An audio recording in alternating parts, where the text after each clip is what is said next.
ബലാത്സംഗം അതിജീവിച്ചവർക്കുള്ള ഗർഭചിത്രത്തിന്റെ സമയപരിധി നീക്കണമെന്ന് കേന്ദ്ര സർക്കാരിനോട് ആവശ്യപ്പെട്ട് സുപ്രീം കോടതി. 15 വയസ്സുകാരിയായ പെൺകുട്ടിയുടെ 30 ആഴ്ചയിലധികം പ്രായമുള്ള ഗർഭം അലസിപ്പിക്കാൻ അനുവദിച്ച സുപ്രീം കോടതിയുടെ സമീപകാല വിധി പുനഃപരിശോധിക്കണമെന്ന് ആവശ്യപ്പെട്ട് എയിംസ് നൽകിയ ക്യൂറേറ്റീവ് ഹർജി പരിഗണിക്കുകയായിരുന്നു കോടതി. ഇത് സംബന്ധിച്ച നിയമം ഭേദഗതി ചെയ്യണമെന്നും കോടതി കേന്ദ്ര സർക്കാരിനോട് ആവശ്യപ്പെട്ടു.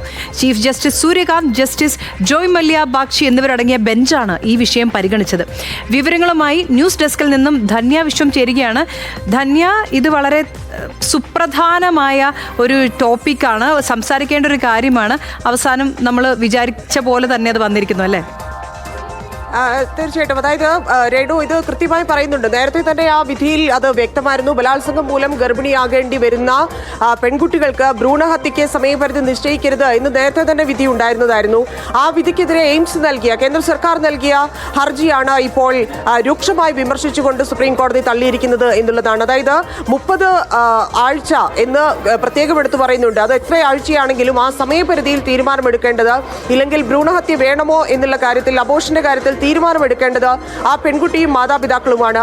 അക്കാര്യത്തിൽ ഇടപെടാൻ യാതൊരു അവകാശവും സർക്കാരിനില്ല എന്ന് രൂക്ഷമായി വിമർശിച്ചുകൊണ്ടാണ് സുപ്രീം കോടതി ഇത്തരത്തിലൊരു ഉത്തരവ്, ഇല്ലെങ്കിൽ വിധി ഇപ്പോൾ പുറപ്പെടുവിച്ചിരിക്കുന്നത്.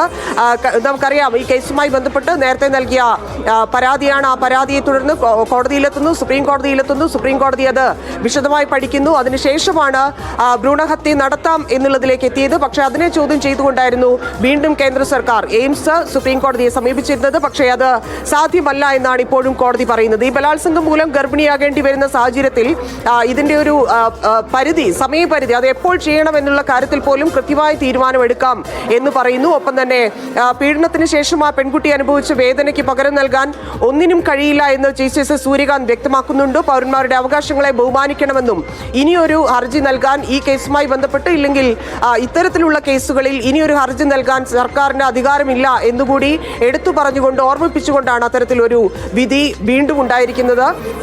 3-അംഗ ബെഞ്ചാണ് ഹർജി പരിഗണിച്ചത്. ആ ഹർജി പരിഗണിക്കുമ്പോൾ തന്നെ ഏറ്റവും, അതായത് പെൺകുട്ടിയോട് ചേർന്ന് നിന്ന് പെൺകുട്ടിയുടെ ഭാഗത്തു നിന്ന് സംസാരിക്കുന്ന രീതിയിലായിരുന്നു കോടതിയുടെ ഭാഗം ഉണ്ടായിരുന്നത്. അതിനപ്പുറത്തേക്ക് ഇനി എന്തെങ്കിലും മാറ്റങ്ങൾ ആ നിയമത്തിൽ വരുത്തേണ്ടതുണ്ടെങ്കിൽ, അതായത് ഇത്തരത്തിലുള്ള നിയമങ്ങളിൽ മാറ്റങ്ങൾ വരുത്തേണ്ടതുണ്ടെങ്കിൽ നിർബന്ധമായും ആ നിയമങ്ങൾ മാറ്റണം എന്ന് കേന്ദ്ര സർക്കാരിനോട് നിർദ്ദേശിച്ചുകൊണ്ട് ആണ് ആ വിധി പൂർണ്ണമാകുന്നത്.